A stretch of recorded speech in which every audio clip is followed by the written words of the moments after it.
जय हिंद दोस्तों और मेरे प्यारे बच्चों। मेरा नाम चेतन सिंह है और जैसे कि वीडियो की थंबनेल में देख चुके हैं कि आज हम बात करेंगे 1 month strategy to our boards. Mainly ये वीडियो 10th क्लास और 12th क्लास के लिए है।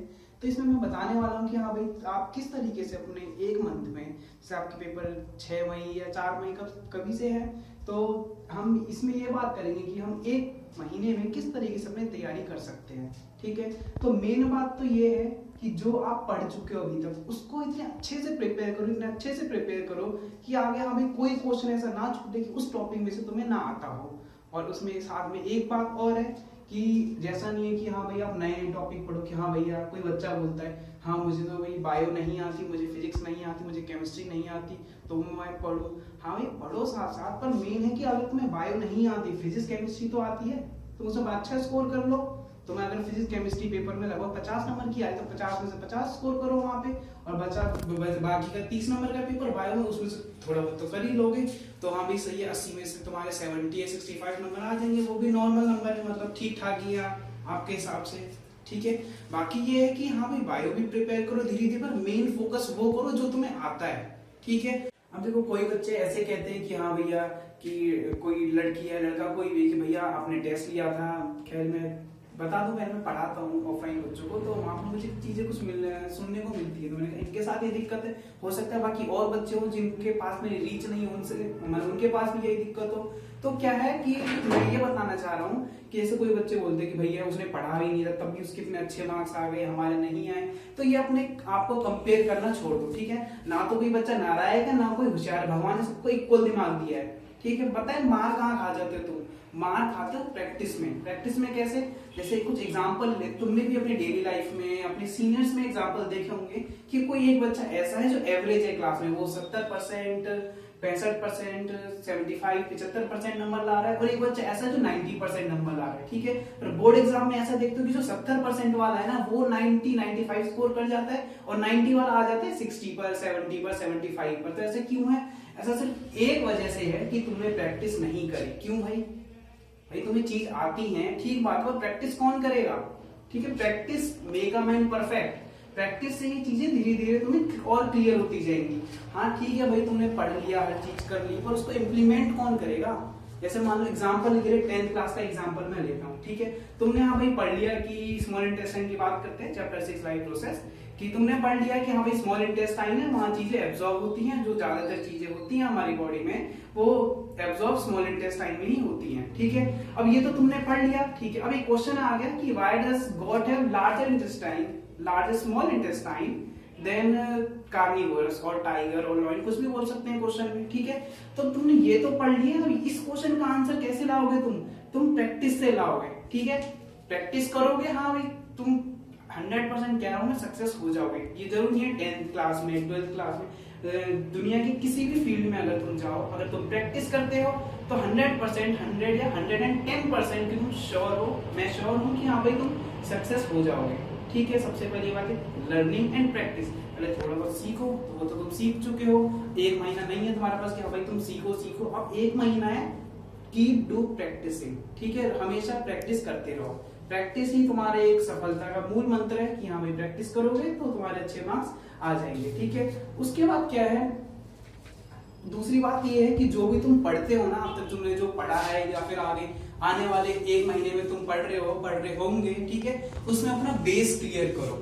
ठीक है, please clear your base, please clear your concept. क्यों? अगर तुम्हारे बेस क्लियर है, कंसेप्ट क्लियर है उस किसी भी टॉपिक का, तो दुनिया में कोई भी ऐसा क्वेश्चन नहीं है कि वो उस टॉपिक से उठाओ तुम्हें ना आता हो। ठीक है, बेस क्लियर है तो हर चीज आ जाएगी। कैसे कैसे कि भाई एक एग्जांपल देते हैं, जैसे 12th क्लास का एग्जांपल लेते हैं।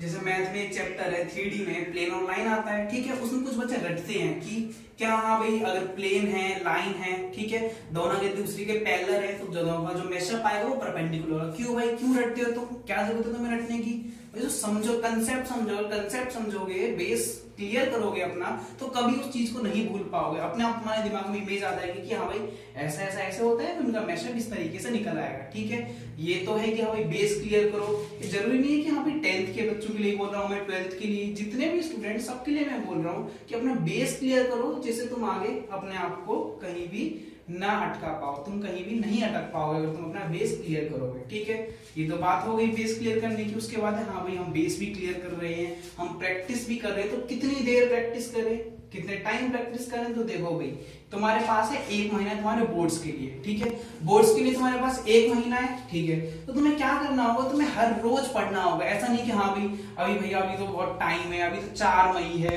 6 मई है, 6 मई को पेपर है हमारा इंग्लिश का, हम अपना 3 तारीख से पढ़ेंगे, हमारा 21 तारीख को साइंस का पेपर है, 21 मई को हम अपना 15 तारीख से पढ़ेंगे। ऐसा बिल्कुल नहीं होना चाहिए, अभी से पढ़ो हर सब्जेक्ट का। और 10th वालों को तो मैं बोल रहा हूँ मिनिमम एक दिन में मिनिमम 5 आवर की सेल्फ स्टडी करो। सेल्फ स्टडी बोल रहा हूँ, ध्यान देना।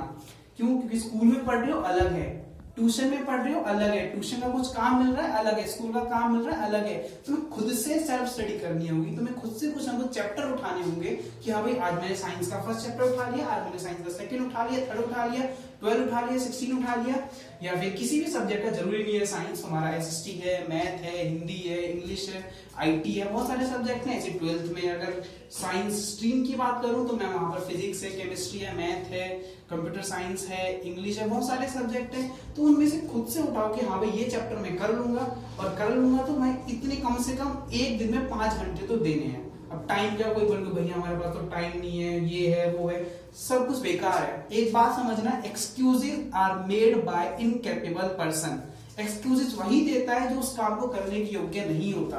ठीक है, अब जैसे मान लो एग्जांपल के लिए तुम्हें कहीं जाना है, तुम्हारा मन कर रहा है घूमने का, ठीक है, और बाकी तुम्हारा बहुत काम है लेकिन तुम्हारा मन कर रहा है घूमने का, तुम क्या करोगे, तुम उस काम को कैसे ना कैसे कंप्लीट करके घूमने चले जाओगे। क्यों? क्योंकि तुम्हारा मेन फोकस था, मेन मोटिव था घूमना।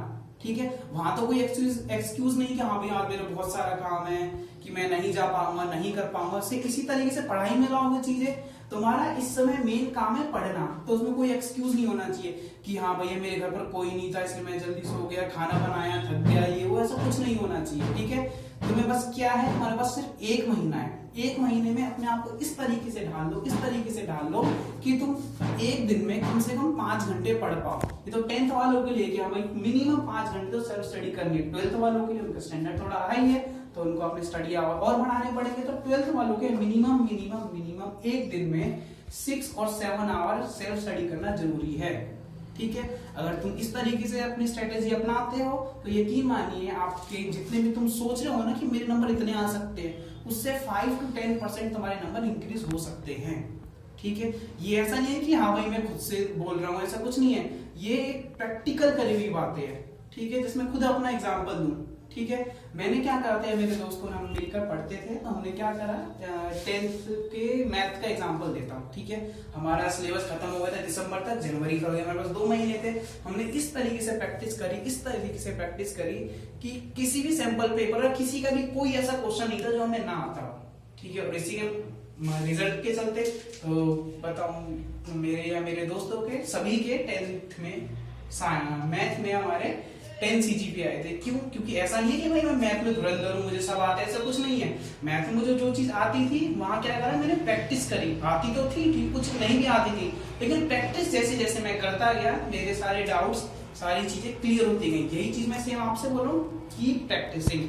ठीक है, अब ये क्या है कि हाँ भाई तुम आज तो वही जोश भर गया तुम्हारे अंदर, आज तुम पढ़ लोगे, अपना कर लोगे अपना काम, 5 घंटे पढ़ लोगे, पर धीरे धीरे वो 5 घंटे डाउन होते जाएंगे। क्यों? भाई तुम्हारे माँ बाप तुम्हें इसीलिए पढ़ा रहे हैं नहीं ना, तुम्हारे माँ बाप तुम्हें फीस दे रहे हैं स्कूल की, तुम्हारे सरकारी प्राइवेट कहीं भी पढ़ रहे हो, फीस थोड़ी बहुत तो सभी की जाती है। ठीक है, तुम्हारे माँ बाप तुम्हारे स्कूल की फीस दे रहे हैं, तुम्हारे ट्यूशन की फीस दे रहे हैं, तुम्हारा बुक्स का खर्चा, सैंपल पेपर का खर्चा, फोटोस्टेट करवाते तुम बहुत सारी चीजें, नोट्स वगैरह, उसका खर्चा, इतने सारे खर्चे झेल रहे हैं, तो इतना सारा इनपुट लगा रहे हैं, भाई तुम्हें भी तो आउटपुट देना चाहिए। तो इतना सारा पैसा खर्च कर रहे हैं, तुमसे उम्मीद लगा रहे हैं, बस तुमसे एक चीज मांग रहे हैं कि हाँ भाई तुम अपने बोर्ड्स में अच्छे नंबर ले आओ, अच्छे स्कोर किया करो। तुम्हें बाप ये तुम्हारे जो माँ बाप है वो ये नहीं चाह रहे कि हाँ भाई तुम 95 प्लस लाओ, 99 प्लस लाओ, 100 आउट ऑफ 100 चाह रहे, वो चाह रहे हैं कि जितनी तुम्हारी कैपेसिटी है ना करने की, उससे तुम ज्यादा करो। अगर तुम्हारी कैपेसिटी है भाई तुम पासिंग मार्क्स ला पाओगे, तो पासिंग से ज्यादा करो, तो पासिंग से 60, 70, 80% लाओ। तुम्हारे माँ बाप चाह रहे तुम 90% ला रहे हो, तुम उससे कहीं ज्यादा आउटपुट देकर दिखाओ। इनपुट वो लगा रहे हैं, ठीक है, तो तुम्हें उनको आउटपुट भी देना पड़ेगा। ठीक है, तो वही है कि थोड़ा अपने माँ बाप के बारे में सोचिए कि वो तुमसे क्या चाह रहे हैं, क्या क्या तुमसे एक्सेप्ट कर रहे हैं, ठीक है, तो उनको भी आउटपुट दो। यकीन मानिए अगर आप इन सभी स्ट्रेटेजी को अपना फॉलो करोगे तो आपके जितने तुम चाह रहे हो ना उससे ज्यादा नंबर ही आ जाएंगे, ठीक है। हाँ, तो एक अनाउंसमेंट मैं करना चाह रहा हूँ कि आज से मैं अपना यूट्यूब चैनल स्टार्ट करने वाला हूँ, जिसमें मैं तुम्हें 9th और 10th के साइंस की सीरीज स्टार्ट करने वाला हूँ, जिसमें तुम्हें सारे चैप्टर, सारे टॉपिक, सारे एक्स्ट्रा क्वेश्चंस, बुक के क्वेश्चन सभी कवर करूंगा, जिससे आपको फायदा मिलेगा, ठीक है। तो इसमें क्या है कि जैसे आपके बोर्ड भी आने वाले, मेरी 10th क्लास के लिए मैं बोलना चाह रहा हूँ कि आपके बोर्ड आने वाले, तो साइंस में आपको जो टॉपिक नहीं आते हैं वो मुझे आप कमेंट सेक्शन में बता दीजिए, मैं उन पर वीडियो बना दूंगा। और उसके बाद मैं साथ के साथ बाकी जो तुम्हारे चैप्टर्स हैं, जैसे जो भी चैप्टर है 10th में की साइंस में, मैं उसकी वीडियो आगे बनाते रहूंगा, जिससे आपका फायदा हो या आपके जो छोटे भाई बहन है उनका फायदा हो, ठीक है। धन्यवाद, जय हिंद, keep practicing and keep learning. अपने माता पिता का नाम रोशन करिए और अपने सपनों को साकार करिए। Best of luck.